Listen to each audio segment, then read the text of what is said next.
ভক্তবৃন্দের চরণে আমার কোটি কোটি দণ্ডবাদ প্রণিপাত। হরিদ্বারে ব্রহ্মকুণ্ডের তীরে বসে মহারাজ সুখ মহারাজ পরীক্ষিতকে, আসন্ন মৃত্যু মহারাজ পরীক্ষিতকে 7 দিন ব্যাপী হরিকথা শোনাচ্ছেন ব্যাসনন্দন সুখদেব। বলছেন, মহারাজ, সংসার সিন্ধুম অতি দুস্তরম উত্তিতীর্ষ নান্য প্লব। সংসার সিন্ধুম অতি দুস্তরম, সংসারটাকে তুলনা করলেন সমুদ্রের সঙ্গে। জগতের সমুদ্র দেখেছেন তো, সে সমুদ্র কিন্তু জাহাজে চেপে পার হওয়া যায়, এক পার থেকে অন্য পারে যাওয়া যায়। কিন্তু সংসার সমুদ্র তো বাসনার সমুদ্র, জলের সমুদ্র নয়। সেই সমুদ্র পার হওয়া বড় দুষ্কর, অতি দুস্তরম। বলেন, সেই সমুদ্র পার হওয়ার জন্য কোনো জাহাজ বা কোনো নৌকা নাই। সংসার সিন্ধু অতি দুস্তরম উত্তিতীর্ষ, যদি সংসার সাগর উত্তরণ করতে চান, অর্থাৎ সংসার সাগর অতিক্রম করতে চান, তাহলে নান্য প্লব, আর অন্য কোনো প্লব মানে নৌকা বা জাহাজ নাই। একটাই মাত্র জাহাজ বা নৌকা। সে নৌকাটা কি? তা বলেন, পুরুষোত্তমস্য, ভগবত পুরুষোত্তমস্য লীলা কথা রসনি শিবনম অন্তরেণম। অন্তর মানে ছাড়া, বিনা। গোবিন্দের কথা শোনা ছাড়া, লীলা কথা শোনা ছাড়া আর অন্য কোনো দ্বিতীয় পথ নাই, যে পথ দিয়ে এই সংসার সাগর পার হয়ে যাব। ভালো করে কথাটা শুনুন। সেখানে কত যোগী বৈশা আছেন, জ্ঞানী বৈশা আছেন, তপস্বী বৈশা আছেন, ধ্যানী আছেন। সুখদেবের কথা শুনে প্রতিবাদ জানাতে পারতেন। বলে, কেন? যোগ তো একটা পথ, ধ্যান তো একটা পথ, তপস্যা তো একটা পথ, বেদ পাঠ তো একটা পথ, তাহলে অন্য কোনো পথ নাই বলছেন কেন? বলছেন, পথ বটে, কিন্তু কলিকালে ওই পথ গোটা কোনোটাই আর পার হওয়ার মতন সুযোগ রাখে নাই। ওই যে পথগুলো, ওই কলিকালে একটা বার থাকবে না, এই পথে যাওয়া যাবে না। একটাই পথ কলিকালে, ভগবত পুরুষোত্তমস্য লীলা কথা রসনি সেবনম। গোবিন্দের কথা কান পেতে বসে বসে শোনা। যোগ জ্ঞান তপস্যা এগুলি কলিকালে হবে না। কলিকালে একমাত্র ধর্মই হলো হরিভক্তি, কলিতে নারদীয় ভক্তি। ভক্তি ছাড়া সংসার সাগর পার হওয়া যাবে না। ভগবত পুরুষোত্তমস্য লীলা কথা রসনি সেবনম। বললে কি করবে? হরিভক্তি লাভে একটা পথ হলো হরিকথা কান পেতে বসে বসে শোনা। নিষেবন মানে আস্বাদন করা, শুধু শুনলাম নয়, জীবনে তাকে পরমাদরে বরণ করে নিলাম। যে কোনো খাবার খাচ্ছেন তো, যদি খাবারটা সুপাচ্য না হয়, তাহলে কি হবে? আপনার দেহে রস রক্ত রূপে তৈরি হবে না, শরীরটা পুষ্ট হবে না। তা বলে হরিকথা আস্বাদন করবে, যেন সেটা তোমার জীবনে মরণে সেটা তোমাকে সুখ দান করে, শান্তি দান করে। তাই ভগবত পুরুষোত্তমস্য লীলা কথা রসনি সেবন, সেটা নিষেবন কথাটি বললেন, যে কথাটি শুনে যেন মর্মে মর্মে উপলব্ধি হয়। তাহলে এই সংসার সাগর আর কিছুই করতে হবে না। যোগ জ্ঞান ধ্যান তপস্যা কলিকালের মানুষ পারবে নাকি? কলিকালের মানুষ যোগ করতে পারবে? যে যোগেতে চিত্তবৃত্তিকে নিরোধ করা, মনের বৃত্তিগুলোকে রোধ করা, কলিকালের মানুষ তা পারবে? সত্যতেতা যুগের মানুষ পারত, ধ্যান করতে পারত। কলিকালের মানুষ ধ্যান করতে পারবে না? যোগ করতে পারবে? তাদের জ্ঞান সাধন হবে কলিকালে? জ্ঞান সাধনও হবে না, তপস্যাও তাদের হবে না। তাহলে কলির মানুষই এমনই হতভাগ্য যে তাদের আর অন্য কোনো পথ নাই সংসার সাগর পার হওয়ার। সংসার সাগর পার হওয়ার একটাই পথ। কি পথ? বলেন, বসে বসে ঘরে হরে হরে কৃষ্ণ কৃষ্ণ কৃষ্ণ কৃষ্ণ হরে হরে, হরে রাম রাম রাম হরে হরে, এই হরিনাম সংকীর্তন করুন। আর বসে বসে যেখানে হরিলীলা বর্ণনা হবে কান পেতে দেন, শুনলেই হয় বড় হিত, শুনলেই কাজ হয়ে যাবে। পুংসভাবে বিবিধ দুঃখ উদাবার্জিতেশ্বর বললেন, জগতের জীব ত্রিবিধ দুঃখ জ্বালায়, তাপত্রয়, আদিভৌতিক, আদিদৈবিক আর আধ্যাত্মিক, এই ত্রিবিধ তাপ কলিকালে মানুষ ভোগ করে। আধ্যাত্মিক মানে দেহের কষ্ট, কলিকালে মানুষ দেখবে এত রোগ, একটা মানুষকে খুঁজে পাবেন না যার রোগ নাই, কোনো না কোনো রোগ নাই। আবার দেহের রোগ যদি না থাকে, মনের রোগ আছে। এই মনের রোগকে কি বলে? এই দেহের আর মনের রোগকে আধ্যাত্মিক দুঃখ। কলিকালে একটা মানুষ দেখান যার মনে শান্তি আছে, মনে শান্তি নাই। আবার দেখুন যার দেহে শান্তি আছে, এমন লোক খুঁজে পাওয়া যাবে না কলিকালে। আধ্যাত্মিক দুঃখ। আদিদৈবিক ঝড় ঝঞ্ঝা, ভূমিকম্প, প্লাবন, এগুলো কলিকালে প্রবল ভাবে হবে। আর আদিভৌতিক মানে প্রাণী কর্তৃক অত্যাচার, শত্রু, আমরা বাড়ি যাবেন, শত্রু আমরা নানান ভাবে হত্যা করব। আবার সর্পতে ভয়, ব্যাঘ্র হতে ভয়, এগুলি সব কলিকালে মানুষকে তাড়া করে বেড়াবে, মৃত্যু ভয়ে কলিকালে মানুষ। এই তিনটে তাপ হতে মুক্তি পাওয়া মানে সংসার সাগর পার হওয়া। সেই সংসার সাগর পার হওয়ার বলেন একটাই পথ, কান পেতে বসে বসে হরিকথা শ্রবণ করে। যেখানে হরিকথা হচ্ছে কানটি পেতে দাও, বসে বসে হরিকথা। দেখুন, এটি কোনো শ্রমসাধ্য নয়, এর জন্য পয়সা খরচ করতে হয় না, এর জন্য উপবাস করতে হয় না, কোনো কষ্ট স্বীকার করতে হয় না। একটা যাগযজ্ঞ করতে এলে কত উপবাস করতে হয় বলুন দেখি? যোগ ধ্যান করতে গেলেও সেখানে আপনাকে উপবাস আদি করতে হবে, অনেক কিছু শারীরিক প্রক্রিয়া আছে যেগুলো করতে হবে, যেগুলো কষ্টসাধ্য। কিন্তু হরিকথা শুনতে বসলেন, কি করতে হলো? আনন্দে হরিকথা সেবন করছে। বলেন কলিকালে সহজ পথে আমার মহাপ্রভু এবং নিতাই চাঁদ দেখিয়ে দিয়েছে। আজ একটি পূর্ণ দিনে আমরা সমাগত হয়েছি। এই দিনটিকে কি দেখুন, আষাঢ় মাস শুক্লপক্ষের দশমীর তিথি, একে কি বলে? দশহরা।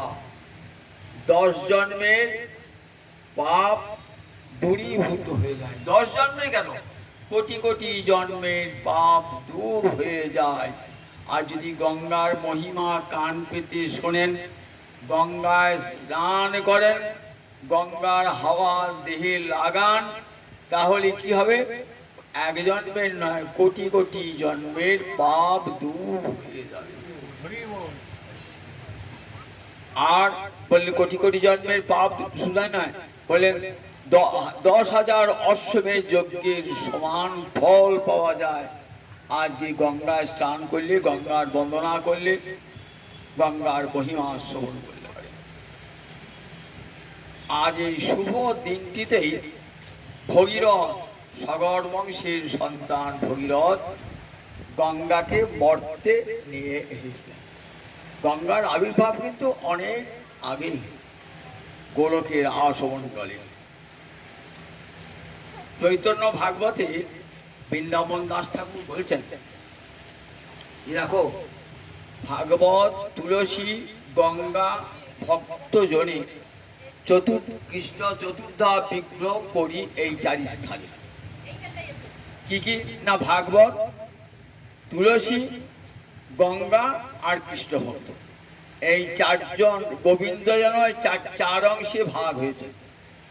এক অংশে ভাগবত রূপে রয়েছেন, এক অংশে রয়েছেন গঙ্গা রূপে, এক অংশ রয়েছেন মা তুলসী বৃন্দাদেবী রূপে, আর এক অংশে কৃষ্ণ ভক্ত রূপে। কে বলছেন দেখুন, আমার কথা নয়, বৃন্দাবন দাস ঠাকুর, দেনুরের বৃন্দাবন দাস ঠাকুর, যিনি চৈতন্য ভাগবত রচনা করেছেন, যাকে বলা হয় চৈতন্য লীলার ব্যাস।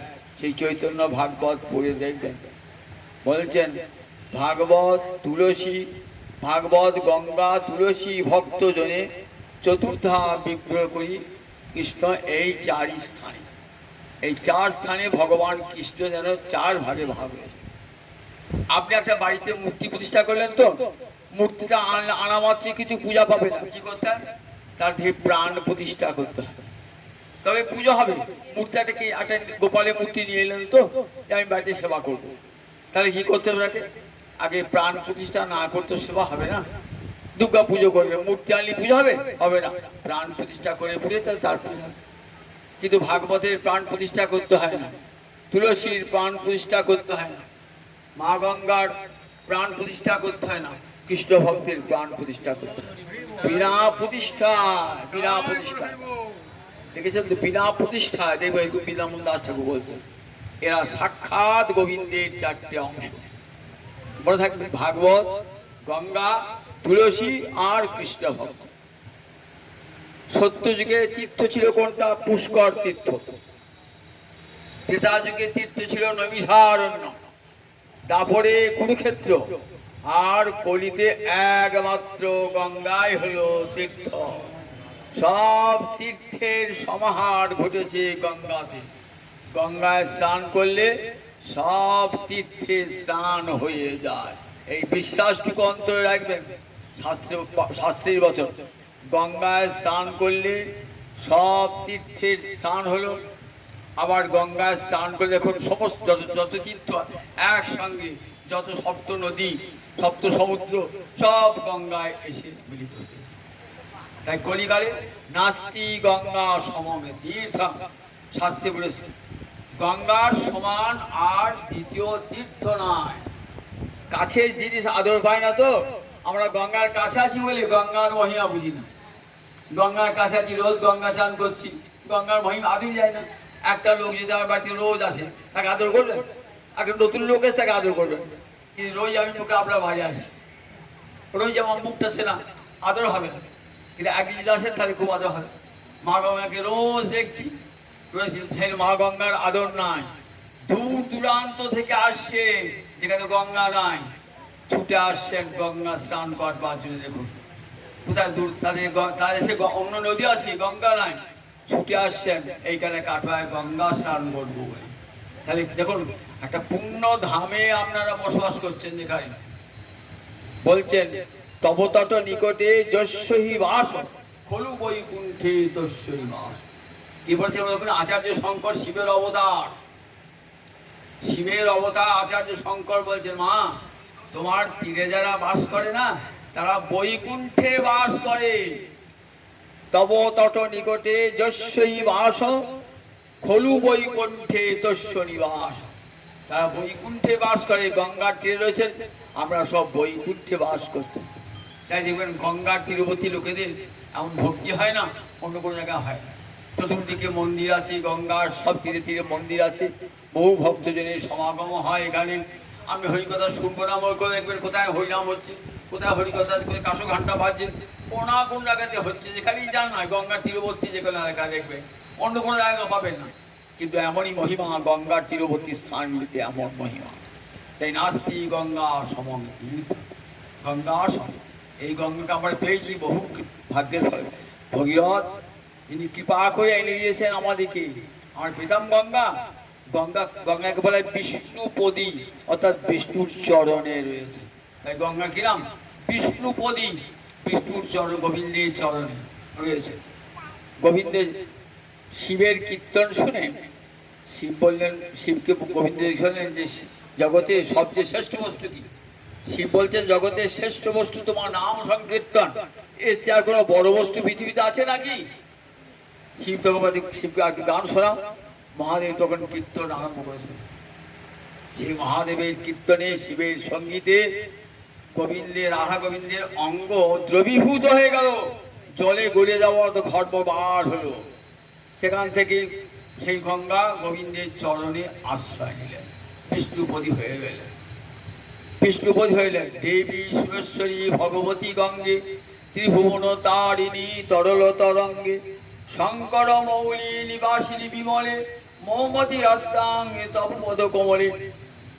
দেখুন ওই গোবিন্দ চরণে, হরিপাদ পদ্ম তরঙ্গিনী গঙ্গে, গোবিন্দের চরণে রয়েছেন ওই মা গঙ্গা।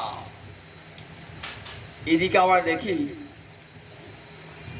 সগর রাজা অশ্বমেধ যজ্ঞ করছেন। সগর রাজার জন্ম হয়েছিল যখন তার মায়ের পেটে যখন সগর রাজা রয়েছেন না, তখন মায়ের যে সতী সে বিষ খাই দিয়েছিল, যাতে ছেলেটা মরে যাক, আমার ছেলেটা রাজা হবে, এই জন্য হিংসা করে বিষ খাই দিয়েছিল।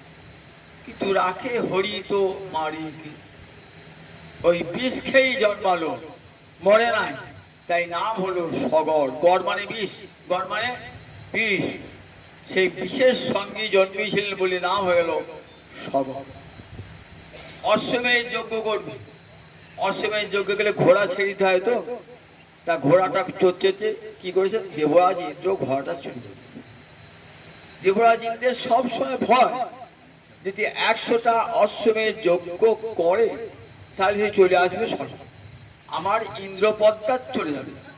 কাজে চেষ্টা করে যাতে কেউ অশ্বমেধ যজ্ঞ করতে না পারে, ঘোড়া চুরি করেছে।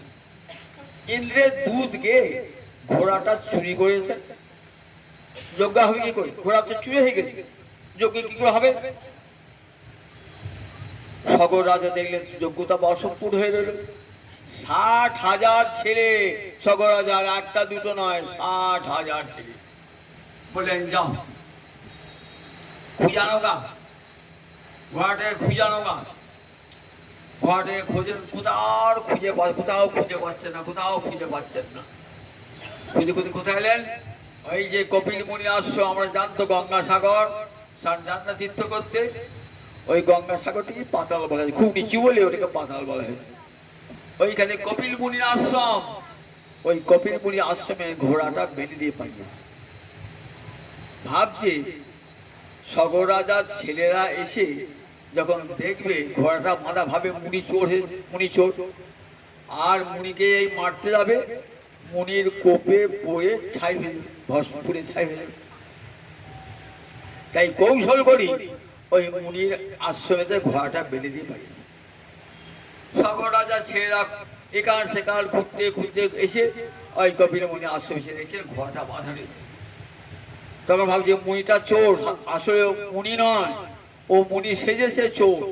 তখন অস্ত্র শস্ত্র নিয়ে মুনিকে হত্যা করবার জন্য উদ্যত। মুনির তো ব্রহ্ম তেজ আছে, তপস্যা করছেন, তপস্যা শক্তি নাই, চোখ থেকে আগুন ঠিকরিয়ে পড়লো। একবারে সগর রাজার 60,000 পুত্র পুড়ে ছাই হয়ে গেল। সগর রাজা ভাবলেন আমার ঘোড়াও গেল, আমার ছেলেও গেল, কি করা যায়? ওই বংশে একে একে সন্তান জন্মায়, তারা চেষ্টা করে পূর্বপুরুষদের উদ্ধার করবার। অংশুমান বলে একজন ওই বংশের সন্তান এলেন, তিনি পিতামহকে বলে আমি খুঁজে আনবো ঠিক ঘোড়া। খুঁজতে খুঁজতে দেখলেন কপিল মুনি আশ্রমে ঘোড়াটা বাঁধা রয়েছে। কপিল মুনি বললেন দেখো ঘোড়াটা নিয়ে যাও, কিন্তু দেখো তোমার পূর্বপুরুষেরা পুড়ে আমার কোপে পুড়ে ছাই হয়েছে, তাদেরকে মা গঙ্গার স্পর্শ ছাড়া তাদের জীবন পাবে না। অংশুমান ফিরে গেলেন, তারপর দিলীপ এলেন, তারপর আরো অনেক রাজা এলেন। শেষকালে ভগীরথ, পরম হরিভক্ত রাজা ভগীরথ, সুখদেব শোনাচ্ছেন কাকে? মহারাজ পরীক্ষিত, যিনি পরম ভাগবত, যিনি পরম হরিভক্ত, বলছে দেখো তোমারই মতো রাজা ছিলেন ভগীরথ, সংসার বিরাগী, মন গোবিন্দ চরণে লগ্ন, এত ঐশ্বর্যের অধিপতি হয়েও নরেন্দ্রানাং শিখামণি, রাজাদের মহারাজ, রাজাদেরও রাজা মহারাজ, নরেন্দ্রানাং শিখামণি, ভিক্ষাম অটন অরিপুরে শত্রুর নগরে গিয়ে ভিক্ষা করতেন। হরিভক্তি আমার বৈরাগ হয়েছে। ভিক্ষাম সপাকম অভিবন্দতে, সপাক মানে চণ্ডাল, চণ্ডালের পায়ে ধরতেন, আমাকে একটু কৃপা করো, আমার যেন হরিভক্তি লাভ হয়ে যায়। পরম হরিভক্ত পাঠালেন ভগীরথ। ভগীরথ গিয়ে শ্রীহরির আরাধনা করলেন, লক্ষ লক্ষ বছর ধরে তপস্যা করছেন। হে গোবিন্দ একবার দেখা দাও, গোবিন্দ কৃপা করি আমার পূর্বপুরুষদের উদ্ধার করো। তখন মা গঙ্গা চতুর্ভুজা হয়ে সে তো বন্যা চতুর্ভুজা হয়ে দেখা দিলেন, বললেন, মা তুমি তো বিষ্ণু চরণ সম্ভূতা, তুমি কৃপা না করলে আমার পূর্বপুরুষেরা জীবন ফিরে পাবে না। মা তুমি চলো মর্তে, চলো মর্তে। সেখানে কপিল মুনি আশ্রমে আমার পূর্বপুরুষেরা তারা ভস্য হয়েছে মুনির সাপে। তোমার কৃপা ছাড়া, তোমার পবিত্র স্পর্শ ছাড়া তাদের মুক্তি হবে না। বললেন, যেতে পারি, কিন্তু আমার বেগটা ধারণ করবে কে? বেগটা, আমার বেগ ধারণ করবার ক্ষমতা সবার নাই। কার আছে? একমাত্র মহাদেবের আছে এই বেগ ধারণ করবার ক্ষমতা। তাহলে মহাদেবকে তুষ্ট করো। তখন মহাদেবের ধ্যানে বসলেন ভগীরথ, রাজা ভগীরথ মহাদেবের ধ্যানে বসলেন। দীর্ঘদিন মহাদেবের ধ্যানে যখন বসলেন, দেবাদিদেব মহাদেব তুষ্ট হয়ে বললেন, বেশ ভগীরথ, তোমার তপস্যায় আমি তুষ্ট হয়েছি, তুমি গঙ্গাকে আসতে বলো। গঙ্গা তখন প্রবল বেগে আসছেন, গোবিন্দের চরণ হতে আসছেন গঙ্গা, ব্রহ্মলোক হয়ে আসছেন। ব্রহ্মা কি করলেন? ব্রহ্মা কমণ্ডলুতে সেই হরিপাদ পদ্ম তরঙ্গে গঙ্গাকে নিজের কমণ্ডলুতে ভরে দিলেন। প্রবল বেগে এসে মহাদেবের মস্তকে স্থান করলেন। মহাদেবের জটাতে আটকে গেল গঙ্গা, আর তো গঙ্গা যাবে না। আবার মহাদেবকে তপস্যা করলেন, গঙ্গাকে তুমি মুক্ত করে দাও, গঙ্গাকে আমি নিয়ে যাবো কপিল মুনি আশ্রমে। সেখানে গঙ্গার পবিত্র স্পর্শে আমার পূর্বপুরুষেরা মুক্তি লাভ করি। শিব সন্তুষ্ট হয়ে ছেড়ে দিলেন। গঙ্গা আসছেন প্রবল বেগে, আর ভগীরথ শঙ্খ বাজাতে বাজাতে আগে আসছেন। তখন 10 দিকে 10 দিকপাল বলছে যে, তুমি যখন মা গঙ্গাকে নিয়ে চলেছো, মা গঙ্গার ধারা আমাদের দিকে একটু করে দাও, যাতে আমরাও তারপর পবিত্র হতে পারি। তখন 10 দিকে মা গঙ্গার ধারা প্রবাহিত হলো। এইবার কোথায় এলেন না, জন্মমুনির আশ্রমে এসেছেন। জন্মমুনির আশ্রম, জন্মমুনি শঙ্খ বাজাচ্ছেন। তখন মা গঙ্গা বলছে, চলো একবার জন্মমুনিকে দেখা দিয়ে যাই। জন্মমুনির আশ্রমকে একেবারে প্লাবিত করে দিলেন। জন্মমুনির আশ্রম ভেসে গেল। তখন জন্মমুনি কি করলেন? এক গন্ডু সেই গঙ্গাকে পান করলেন। ভগীরথ ভাবলেন, কোথায় আমার গঙ্গা চলে গেল, গঙ্গাকে নিয়ে আসবো, এত বিভ্রাট। আবার জন্মমুনির তপস্যায় বসে, হে মুনি কৃপা করে গঙ্গাকে মুক্ত করে দাও। তখন তুষ্ট হয়ে জন্মমুনি তার জানু দিয়ে গঙ্গাকে মুক্ত করে দেন। নাম হয়ে গেল জাহ্নবী গঙ্গা। আমি তোমার কন্যা হয়ে থাকবো জাহ্নবী। ভগীরথের কন্যা বলে নাম হলো ভাগীরথী, জন্মমুনির কন্যা হলো জাহ্নবী। নিয়ে এলেন কোথায়? ওই পাতালে নিয়ে এলেন। 3টে ধারা গঙ্গার। স্বর্গে আছে মন্দাকিনী, আর মর্তে ভাগীরথী, পাতালে ভোগবতী। 3টে ধারায় মা গঙ্গা ত্রিপথগামিনী। ত্রিপথগামিনী অর্থাৎ স্বর্গে আছেন মন্দাকিনীর মা গঙ্গার নাম অলকানন্দা বা মন্দাকিনী বলা হয়। অলকানন্দে পরমানন্দে কুরুময়ী করুণাং কাতর বন্দে, আচার্য শঙ্কর স্তব করেছেন। অলকানন্দ মানে স্বর্গের গঙ্গা, ওকে মন্দাকিনী বলা হয়। যখন নেমেলেন, মর্তে নেমেলেন, তখন তার নাম হয়ে গেল ভাগীরথী। পাতালে যখন গেলেন, তখন তার নাম হলো ভোগবতী। পাতালে যখন গেলেন, সেই গঙ্গার পবিত্র পরশে ভগীরথের, রাজা ভগীরথের পূর্বপুরুষ 60,000 সন্তান। ভগীরথের কত দান দেখুন ভগীরথের। যার জন্য দেখুন সেই ভগীরথের কৃপায় আজ আমরা মর্তে সুরধ্বনিকে লাভ করেছি। যে সুরধ্বনি দেব নদীর, সুরধ্বনি মানে ধুনি মানে নদী, সুর মানে দেবতা। দেবতারা স্নান করবে অধিকার, সেখানে মর্তের মানুষ স্নান করতে পারছে। 1 গণ্ডূষ গঙ্গা জল পান করলে পরে কি হয়? আচার্য শঙ্কর বলছেন, ভগবদ গীতা কিঞ্চিদ অধীতা গঙ্গা জললব কণিকা পিতা সক্রিদ অভিজস্য মুরারি সমর্চা তস্য যমকিং কুরুতে চর্চা। ভগবদ গীতা যদি একটা শ্লোক পড়েন আর ভগবত গঙ্গা জললব এক গণ্ড যদি গঙ্গা জল পান করেন আর একটা তুলসী পাতা যদি গোবিন্দকে দান করেন গোবিন্দ চরণে, আর কোনদিন যম আপনাকে ছোবে না। তস্য যমকিং কুরুতে চর্চা। আপনি আপনার দোকান দেহান্ত হয়ে যাবে, একবারে গোবিন্দ চরণে পৌঁছে যাবে। দেখবেন বিভূতি যোগে গীতায় ভগবান বলছেন, বিভূতি যোগ আছে গীতায় দশম অধ্যায়টা বিভূতি যোগ বলছেন, শতসামপি জাহ্নবী নদীর মধ্যে আমি গঙ্গা, নদীর মধ্যে আমি গঙ্গা। শতসাম মানে নদী, নদীর মধ্যে আমি গঙ্গা। শতসামপি জাহ্নবী। ভাগবত উদ্ধার করেছেন, জগতে যত নদী আছে নদীর মধ্যে আমি গঙ্গা।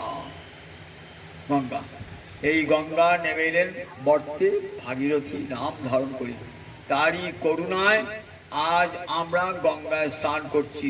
মনে রাখবেন ভাগীরথী নামটা কেন হয়েছে, ভগীরথ নিয়ে এসেছেন বলে। আমার তাকে ভীষ্মজনীয় ভাই, ভীষ্মজন বললেন তুমি মুনি বড় কন্যে, আমার ভীষ্মজননী মুনি বড় কন্যে। ভীষ্মের জননী রূপে আমরা মহাভারতে দেখতে পাই গঙ্গা ভীষ্মের জননী। ভীষ্ম কার ছেলে ছিলেন? শান্তনু রাজার ছেলে ছিলেন। শান্তনু রাজা গঙ্গার তীরে বসে আছেন, গঙ্গার তীরে বসে আছেন, মনটা বড় বিষণ্ণ। একটাই মাত্র ছেলে দেবাপী, সংসার ফিরে গিয়ে চলে গেছে, খুব বিষণ্ণ মনে বসে আছেন শান্তনু। তখন দেখছেন গঙ্গা থেকে একটা সুন্দরী কন্যা উঠে এসে তার দক্ষিণ উরুতে বসেছে। তখন কে তুমি? বললেন আমি গঙ্গা থেকে উদ্ভূত, আমি গঙ্গা, মা গঙ্গা। তুমি আমার উরুতে বসলে কেন? আমি আপনাকে প্রতিরূপে পেতে চাই। বললেন তুই যখন দক্ষিণ উরুতে বসেছো তখন তো আমার পত্নী হবার যোগ্য নয়, বাম উরুতে বসলে পত্নী হবার যোগ্য। দক্ষিণ উরুতে বসলে কি হয়? কন্যা বা পুত্রবধূ। সুতরাং আমি তোমাকে প্রতিশ্রুতি দিলাম, আমার সন্তান তোমাকে, আমার যে সন্তান হবে সেই সন্তান তোমাকে বিবাহ করবে। শান্তনুর পিতা ছিলেন সুপ্রতীক, সেই সুপ্রতীকের দক্ষিণ উরুতে বসেছিলাম গঙ্গা। সেই সুপ্রতীক রাজার সন্তান হল শান্তনু। শান্তনু যখন জন্মগ্রহণ করলেন শান্তনুকে বলে গেলেন, বাবা আমি গঙ্গাকে কথা দিয়েছি তুমি গঙ্গাকে বিবাহ করবে। যথাকালে গঙ্গার তীরে বেড়াতে গঙ্গার সঙ্গে শান্তনু রাজার সাক্ষাৎ। গঙ্গা তখন গঙ্গা বলছে দেখো তোমার পিতা কথা দিয়ে গেছে তুমি আমার পতি। শান্তনু গঙ্গাকে পত্নী রূপে বরণ করে নিলেন, গঙ্গাকে বরণ করে নিলেন। গঙ্গা একটা শর্ত, কি শর্ত? যে আমার কোনো কাজে তুমি বাধা দিতে পারবে না, আমার কাজে তুমি যদি বাধা দাও তাহলে সেই দিন আমি তোমাকে ত্যাগ করে চলে যাব। শান্তনু রাজা সেই শর্তেই রাজি হলেন, সেই শর্তে। কারণ পিতা বলে গেছেন তো, পিতা সুপ্রতি বলে গেছেন আমার পুত্র শান্তনু তুই বদলি হবে এবং গঙ্গার কথা রাখবে। গঙ্গার সঙ্গে শান্তনুর বিবাহ হলো বটে, কিন্তু যখনই একটি করে পুত্র সন্তান হয় না, আর সঙ্গে সঙ্গে পুত্রটিকে গঙ্গার জলে ভাসিয়ে দেয়। এমনি করে 7টি ছেলে ভাসিয়ে দিল। রাজা ভাবছেন সন্তান হচ্ছে আর আমার স্ত্রী নিয়ে গিয়ে গঙ্গায় ভাসিয়ে দিচ্ছে। রাজার মন কিন্তু ভাসাতে পারবে না, ভাসা দিয়ে তো গঙ্গা পালাবে। বলেছে শর্তই করে এসছেন যে আমাকে যে যখন আমার কাজে বাধা দেবে আমি তোমাকে ত্যাগ করে চলে যাবো। তখন কি করলেন? 8টি সন্তান যখন অষ্টম সন্তান জন্ম করলো তখন আর সিদ্ধার্থ বললেন শান্তনু যে না তুই আমার 7টি সন্তান বিসর্জন দিয়েছ, এই সন্তানকে বিসর্জন দিতে পারবে না। বললেন বেশ তোমার সন্তান থাকবে, আমি সন্তানকে নিয়ে যাচ্ছি, শিক্ষা দীক্ষায় পারদর্শী করি তোমার কাছে দিয়ে দেবো, কিন্তু আমি তোমার কাছে আর থাকবো না। এই হলেন ভীষ্ম, দেবব্রত ভীষ্ম অষ্টবসুর একটা বসু। বশিষ্ঠ অভিশাপ দিয়েছিল এদিকে, বশিষ্ঠের কামধর্ম হরণ করতে গিয়েছিল এরা। বশিষ্ঠ অভিশাপ দিয়েছিল এদিকে, সেই বশিষ্ঠ অভিশাপে এরা এরা অষ্টবসু হয়ে জন্মান, এবং সেই অষ্টবসু উদ্ধার পাবে কেমন করে না, এরা মা গঙ্গার পুত্র হয়ে উদ্ধার লাভ হবে, এটাও বলেছেন। তাই ভীষ্মের জননী রূপে গঙ্গা, ভীষ্মের জনরূপে গঙ্গা, বন্দনীয়া গঙ্গা। দেখুন বৃন্দাবনে তো গঙ্গা নাই, বৃন্দাবনে তা বৃন্দাবনে ব্রজবাসীদের অন্তরে যে আমরা সব তীর্থ আছে, কিন্তু গঙ্গা তো নাই বৃন্দাবনে, যমুনা আছে কিন্তু গঙ্গা তো নাই। তাই ব্রজবাসীদের অন্তরে খুব বিষণ্ণতা যে সব তীর্থ রয়েছে, কিন্তু কলিকালে নাস্তি গঙ্গা সমং তীর্থ, গঙ্গা সেই গঙ্গা তো এখানে নাই। নন্দ মহারাজকে তারা ধরেছেন, নন্দ মহারাজকে চলো নন্দ মহারাজ, উপানন্দ মহারাজ সবাই মিলে গঙ্গা যাবেন, গঙ্গায় আসবেন। গঙ্গায় যখন আসবেন বলে ঠিক করে বেরিয়েছেন, ব্রজ থেকে বার হয়েছেন, এসে গোবর্ধনের উপরে রাত্রিকাল হয়ে বিশ্রাম নিচ্ছে। কৃষ্ণ ভাবছেন যেখানে যেখানে সব তীর্থ বিদ্যমান, বৃন্দাবন এমন একটি তীর্থ যেখানে গঙ্গা লুপ্ত হয়ে জানতে পারছে না কেউ, সব তীর্থ বৃন্দাবনে। তাই বৃন্দাবন গেলেই সব তীর্থ যাওয়া হয়ে যায়। যদি বৃন্দাবন গিয়ে আবার যদি কেউ অন্য তীর্থ গমন করেন না, রাধা রানী আর তাকে বৃন্দাবনে প্রবেশ করতে দেন না, আর তাকে প্রবেশ করতে দেন না। আমি একটা কাহিনী শুনাই ব্রজবাসী। তা এক ভক্ত, তার নাম কৃষ্ণদাস, তার বৃন্দাবনে তিনি থাকেন। বৃন্দাবনে থাকতে থাকতে ইচ্ছে চার ধাম ঘুরব, ইচ্ছা হয়েছে চার ধাম ঘুরব। তখন রাধারানী রাত্রে এসে শব্দ দিচ্ছেন যে বৃন্দাবনে আমার দাসী হয়ে থেকেও তোর স্বাদ মিলল না, দেখ যদি যাস কিন্তু আর বৃন্দাবনে প্রবেশ পথ পাবি না। তবে শব্দ তো ওর শব্দ তো ও শব্দের শস্য সত্য হয়। চলে গেলেন, চার ধাম ঘুরে যখন এলেন বৃন্দাবনে না, তখন রাধারানী বলছেন যে তুমি তো চার ধাম ঘুরে এসেছো, দ্বারকা ঘুরে এসেছো, এখানে সত্যভামার দাসী হয়েছো, সুতরাং তুমি আর গোয়ালিনীর দাসী কোথায়? এখানে যারা সব তো গোয়ালিনীর দাসী, তুমি তো রাজকন্যার দাসী হয়েছো, সুতরাং বৃন্দাবনে তোমার আর স্থান নাই, তুমি বৃন্দাবন থেকে চলে যাও। সব সাধু মাহাতোকে জিজ্ঞাসা করলেন এখন আমার উপায় কি? বলে রাধারানীর আদেশের উপরে আর কার কিছু বলবার নাই, আমরা কিছু বলতে পারবো না। 3 দিন থাকলেন, রাধারানী দেখা দেবে না, আমার দেখা দেবে না, 3 দিন। আর অন্য জল ত্যাগ করে 3 দিন রইলেন, দেহটা পুড়ে গেল বিরহ আগুনে। শুধু এমন আগুন যে কুঠিয়াটাও পুড়ে গেল, সামান্য পুড়ে ঘর সেটাও দাও দাও দাও দাও করে জ্বলছে। আজও আছে বৃন্দাবন গেলে দেখবেন ওই কেশব সবার পোড়া কুটি আজও সবাই দেখায়। দেখো রাধারানী দর্শন করে আর কোথাও অন্য কোনো ধামে যেতে নাই, যাই ধাম যেতে নাই। রাধারানী সর্বতীর্থ সার বৃন্দাবন, রাধারানী চরণে পড়ে থেকে আবার কোথাও যাবো? বৃন্দাবন ধাম দর্শন করে। তাই বৃন্দাবন ধাম, বৃন্দাবনে ভাবছেন নন্দ মহারাজ, কৃষ্ণ ভাবছেন যে আমার ধামে রয়েছে, আবার বলছি কিনা গঙ্গায় যাব। মনে ভাবছেন, যেই রাত্রি শুয়েছেন তো মনে মনে ভাবছেন, মা গঙ্গা এসে বলছেন গোবিন্দ আমি তো তোমার চরণেই আছি, কোথাও যেতে হবে না, আমি এইখানেই থাকবো। কোথায় রয়েছেন বলতো কি? বৃন্দাবনের গঙ্গা কোথায়? মানসী গঙ্গা দেখেছেন? মানসী গঙ্গা দেখেছেন বৃন্দাবনে? সেই মানসী গঙ্গা হলো এই বৃন্দাবনের গঙ্গা। সকালে উঠে সবাই দেখছেন গোবর্ধনে গঙ্গা প্রবাহিত হয়ে রয়েছে। গোবর্ধনে মানসী গঙ্গা, গঙ্গা স্বচ্ছ জল, হিমবিধু মুক্তা ধবলতর, গঙ্গা জল দিয়ে বোঝা যায় যে গঙ্গা। হিমবিধু, হিম মানে বরফ, হিমবিধু মানে বিধু মানে চাঁদ, তরল তরঙ্গি। বললেন গঙ্গার জল কেমন সাদা না, ওই বরফের মতো সাদা, আবার বিধু মানে চাঁদের মতন সাদা। এই গঙ্গা সবাই দেখছেন কি অপূর্ব গঙ্গা এসেছে। মানসী গঙ্গা কার্তিক মাসের অমাবস্যায়, তাই প্রতি বছর কার্তিক মাসে অমাবস্যায় দেবোৎসবে ওই মানসী গঙ্গায় স্নান হয়। মানসী গঙ্গায় দ্বীপ দেখায় মানসী গঙ্গাতে বৃন্দাবনে। আবার দেখুন পুরী ধামেতে আছেন কে আছেন? পুটিয়ারি রাজকন্যা রাজা নরেশ নারায়ণের কন্যা। তিনি বৃন্দাবনে হরিদাস পণ্ডিতের শিষ্যা। হরিদাস পণ্ডিত চিরকুমারী, বিবাহ করবেন না, গোবিন্দকে তার স্বামীর বরণ করিয়েছেন। তখন গুরুদেব বলেন, যাও তুই পুরী ধামে চলে যাও, কখনো পুরী ধাম তুমি ত্যাগ করবে না। সেই পুরী ধামে এসেছেন। কোথায় থাকতেন? পুরী ধামে রাজা স্থান দিয়েছেন শ্বেত গঙ্গা, বিরাট পুরী ধামে একটা জায়গা আছে, ওই শ্বেত গঙ্গায় তুমি থাকবে, কখনো পুরী ধাম ত্যাগ করবে না। বারুণীর দিনে গঙ্গা স্নান করবে, আর সবার ইচ্ছা থাকে বারুণী স্নান, সবার ইচ্ছা থাকে বারুণী গঙ্গা।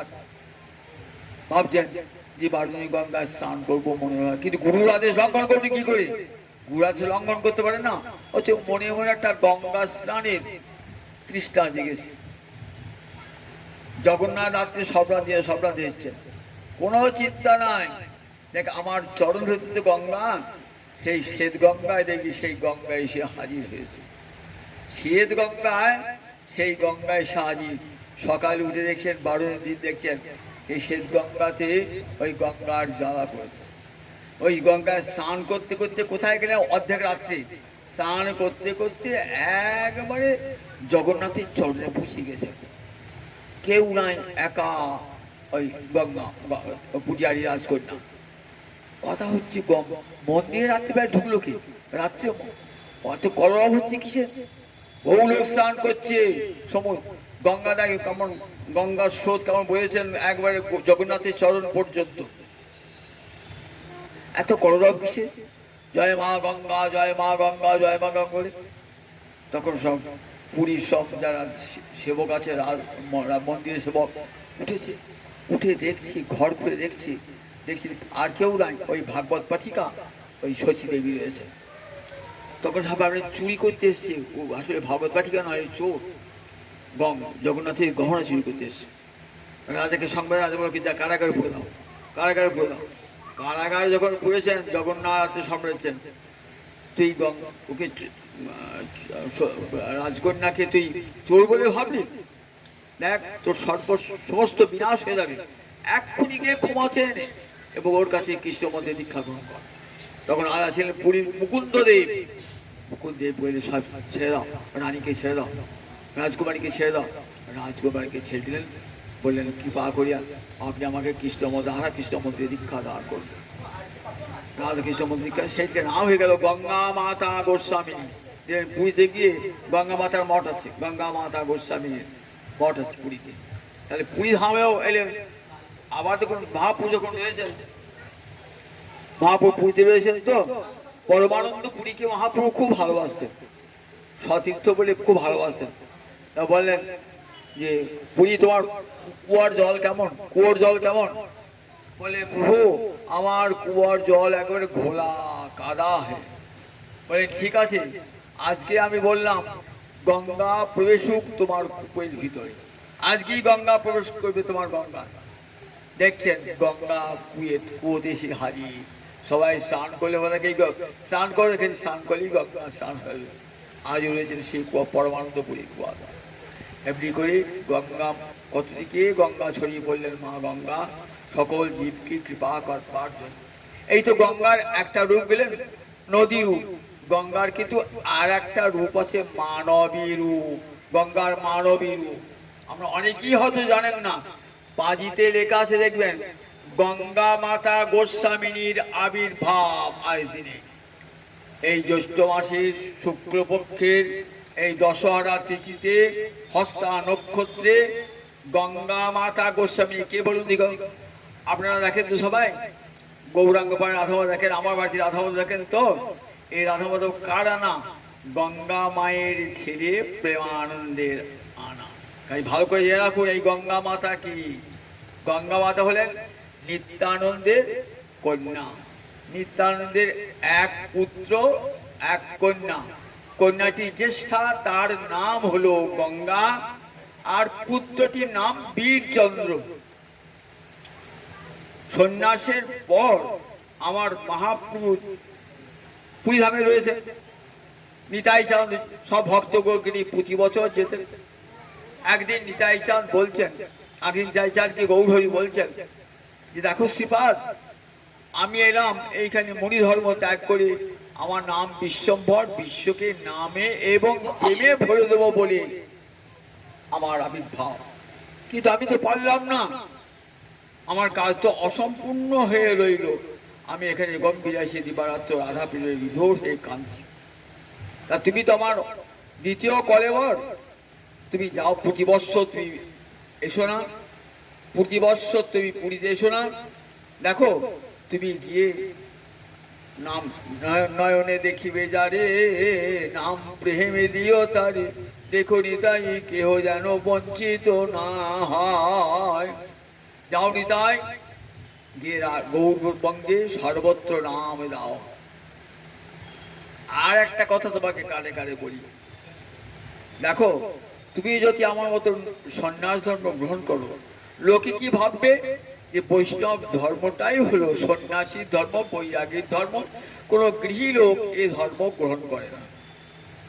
তাই আমার আদেশ হইল, দেখো অদ্বৈত প্রভু সংসারী হয়ে হরিভক্তি প্রচার করছেন, তুমিও যাও সেখানে দ্বার পরিগ্রহ করো, দ্বার পরিগ্রহ করে সেখানে আমার সন্তান সন্ততির দ্বারা এই ভক্তি ধর্মকে বজায় রাখবে। আসতে ইচ্ছা নাই মহাপ্রভুর চরণ ছেড়ে, কিন্তু আজ্ঞা পালন তো করতে হবে, আমি তো দাস, আজ্ঞা পালন করতে, আর আমার ধর্ম সেবক, আমি সেবক ভগবান। খুব বিষণ্ণ হৃদয়ে এলেন, মহাপ্রভুর প্রেম ধর্ম প্রচার করছেন। অক্রোধ পরমানন্দ নিত্যানন্দ রায়, অভিমানে শূন্য নিতায় আমার নগরে বেড়ায়, যারে দেখে তারে কহে দন্তে তিন ধরি, আমারে কি নিয়ার একবারে বলো গো হরি। চণ্ডাল পতিতি জীবের ঘরে ঘরে যাইয়া হরিনাম মহামন্ত্র দিচ্ছেন বিলাইয়া। যাকেই দেখছে তাকেই বলছেন কৃষ্ণ নাম করো, হৃদয়ের সব ভালোবাসা উজাড় করি।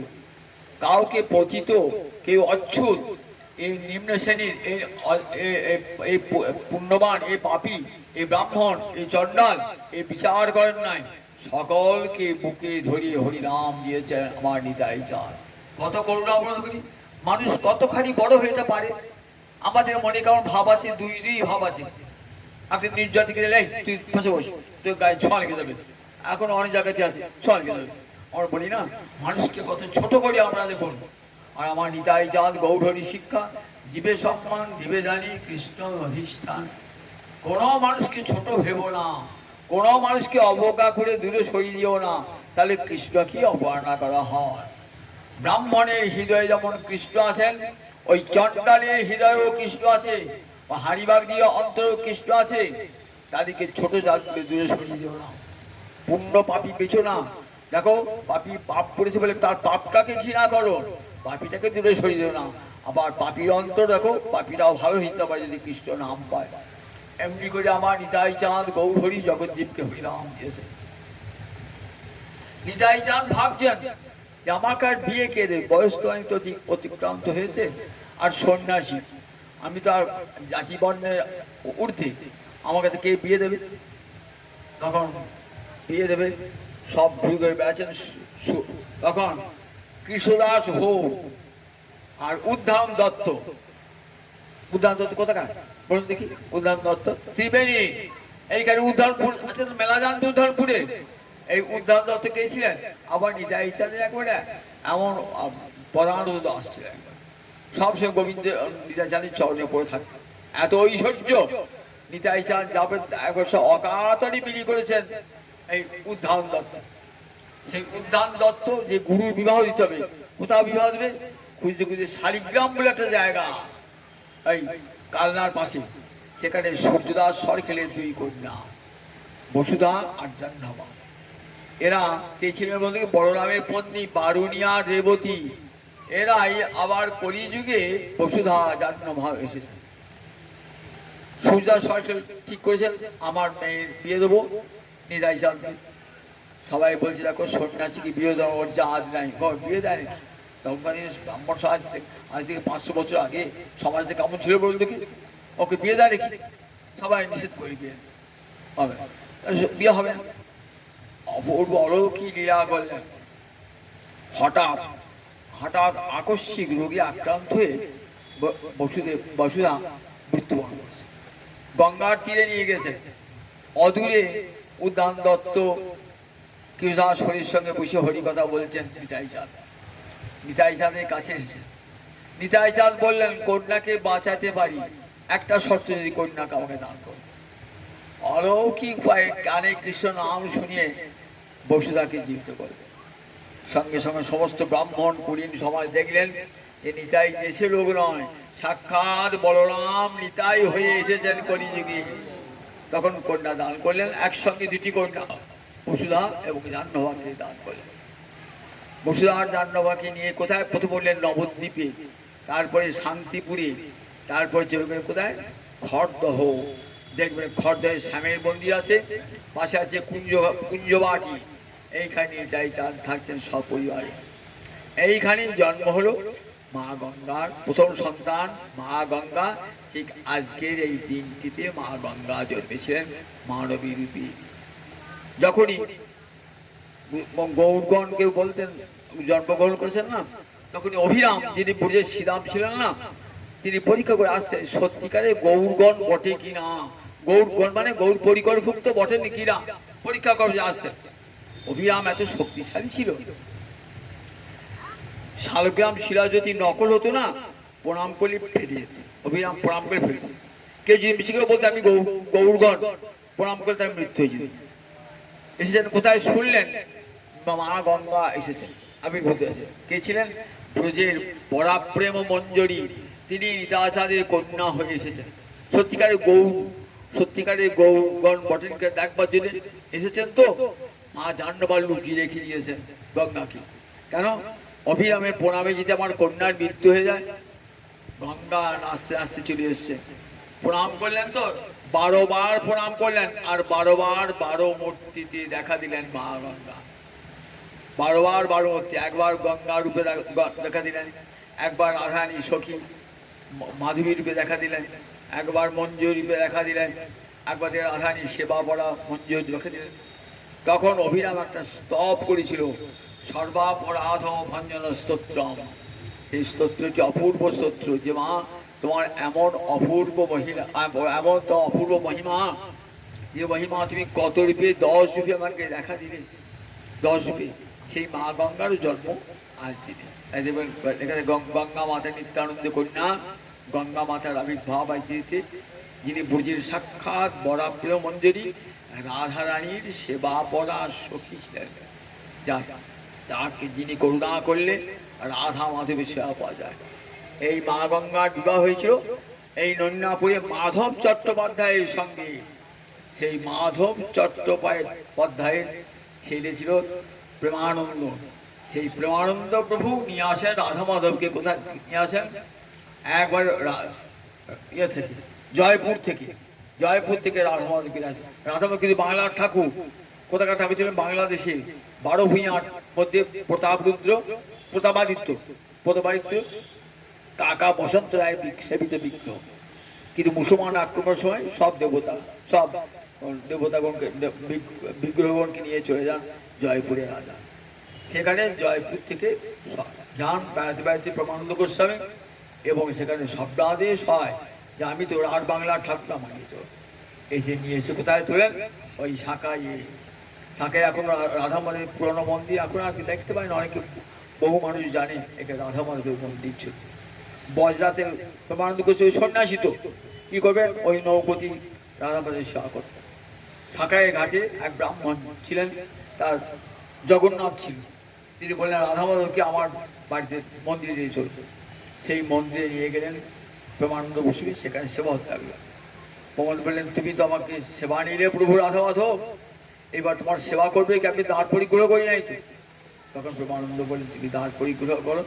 সেই প্রেমানন্দের বংশ দেখবেন যত রাধা মাধব আছে না, সব প্রেমানন্দের সব পুত্র পৌত্র এবং দৌহিত্র, এদের মধ্যে সেবাটি ভাগ হয়েছে রাধা মাধবের সেবা। সব এখন চলছে সেই রাধা মাধবের সেবা।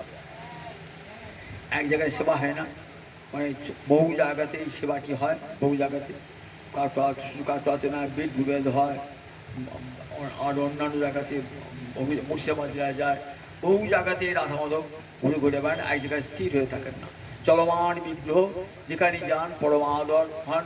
কাটোয়ায় এসেছেন, কাল থেকে কাটোয়া এসেছেন, দেখবেন রাধার মন্দির জমজমাট, যেখানেই যান না সেখানে বহু লোক রাধা দর্শন করবার জন্য আকুল আগ্রহে তাকিয়ে থাকে। আজও রাধা মাধব সেই প্রমাদ গোস্বী মহারাজ, যার মাতা ছিলেন মা গঙ্গা, এই মা গঙ্গার বাসবি কোথায়? জিরাট বাবাগড়।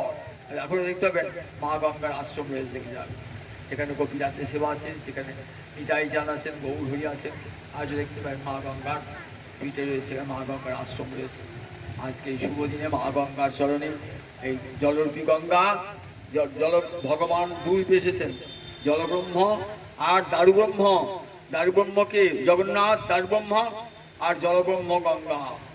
মহাপ্রভু বলেছিলেন বাসুদেব সার্বভৌম যে তুমি করো দারুব্রহ্মের সেবা, আর তোমার ভাই বিদ্যা বাচস্পতি কই জলব্রহ্মের সেবা। বলছেন বাংলাদেশে বলছে আমার দুটি জননী, একটি হলো মা গঙ্গা, আর একটা নিজ জননী সতী দেবী। এই দুটি আমার গঙ্গা। গঙ্গার নিজ জননীকে দর্শন করবার জন্য বাংলাদেশে আবার এসেছিলেন মা গঙ্গা। সেই মা গঙ্গার চরণে কোটি কোটি প্রণামে তিনি কৃষ্ণ ভক্তি দান করুন। মা গঙ্গা রোগং শোকং পাপং তাপং হরমে ভগবতী কুমতি কলাপং। আমার রোগ শোক পাপ তাপ সব হরণ করে নাও মা গঙ্গা। তোমার চরণে ভোগ থাকলে, তোমার জলে স্নান করলে পারে, তোমার জল স্পর্শ করলে, তোমার তীরে বাস করলে পারে মানুষ দেবতা হয়ে যায়, সব পাপ ধ্বংস হয়ে যায়। তাই তোমার তীরে মনুষ্যজন যদি না পায়, তাই টিকটিকি গিরগিট হয়ে যেন ঘুরে বেড়ায় তোমার জলে, যেন কাশি হয়ে তোমার জলে জন্মায়, জলচর প্রাণী হয়ে যেন জন্মায়। মা গঙ্গা তুমি কৃপা করি হরি ভক্তি দান করো। তোমার স্মরণে স্নান করলে পরে, তোমার জলে স্নান করলে পরে হরি ভক্তি উদয় হয়ে জীবের সমস্ত অমঙ্গল করি নাশ হয়ে যায়। সেই আর শুভ দিনে মা গঙ্গাকে প্রণাম জানাই, জলব্রহ্ম গঙ্গাকে, আর আমাদের নিত্যানন্দ কন্যা গঙ্গাকে প্রণাম জানাই। জয় নিতাই, জয় নিতাই, জয় জয় রাধে কৃষ্ণ গোবিন্দ, জয় জয় রাধে কৃষ্ণ গোবিন্দ, রাধে গোবিন্দ, রাধে গোবিন্দ, রাধে গোবিন্দ, রাধে গোবিন্দ, জয় জয় রাধে কৃষ্ণ গোবিন্দ, জয় জয় রাধে কৃষ্ণ গোবিন্দ, জয় জয় শ্যাম সুন্দর মদন মোহন বৃন্দাবন চন্দ্র, জয় জয় শ্যাম সুন্দর মদন মোহন বৃন্দাবন চন্দ্র, জয় জয় রাধা রমণ রাস বিহারী শ্রী গোকুলানন্দ, জয় জয় রাধা রমণ রাস বিহারী শ্রী গোকুলানন্দ,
প্রাণে গাইতে পারি জয় রাধে গোবিন্দ যেন আকুল প্রাণে গাইতে পারি জয় রাধে গোবিন্দ জয় রাধে জয় রাধে জয় রাধে জয় রাধে জয় রাধে জয় রাধে জয় রাধে জয় রাধে যার উদ্দেশ্যে আজ হরিকথা